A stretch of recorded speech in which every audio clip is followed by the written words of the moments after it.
Had a bunch of gas in the crankcase. Like this visual.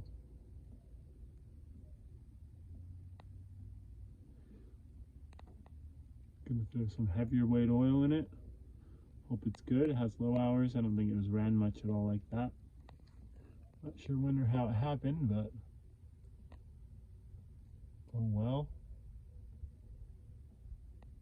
Hopefully it's why it won't shut down. I think maybe it was sucking in some fuel and oil because it was so full. It will not turn off with the key. It'll just stay idling. We'll see. This plug was so hard to get out.